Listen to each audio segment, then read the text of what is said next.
قومی cricket team کے fast bowler Sohail Tanveer کا کہنا ہے کہ پاکستانی ٹیم کی نیوزی لینڈ ٹیم کے خلاف پہلے ٹی20 میچ میں کامیابی سے کھلاڑیوں کے پس حوصلے ایک مرتبہ پھر بلند ہو گئے۔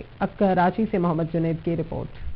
این جی او کی جانب سے منعقدہ تھیلیسیمیا کی تقریب میں قومی cricketer fast bowler Sohail Tanveer نے شرکت کی۔ اس موقع پر فاسٹ بالر سہیل تنویر نے پاکستان کرکٹ ٹیم کی نیوزی لینڈ کے خلاف ٹی20 میچ جیتنے کے حوالے سے کہا کہ انگلینڈ ٹیم کے خلاف میچ ہارنے کے بعد ٹیم کی کارکردگی پر سوالات اٹھ رہے تھے، تاہم یہ میچ جیت کر ٹیم نے اپنا مورال بہتر کیا ہے۔ پاکستان ٹیم نے بڑا اچھا کم بیک کیا، بہت زیادہ کوشچن مارک لگ رہے تھے ہم لوگوں پہ، اسپیشلی جب ہم انگلینڈ سے 3-0 ہارے تھے تو بڑے مورال تھوڑا ڈاؤن تھا۔ ڈیفینیٹلی ایک جیت کی ضرورت تھی۔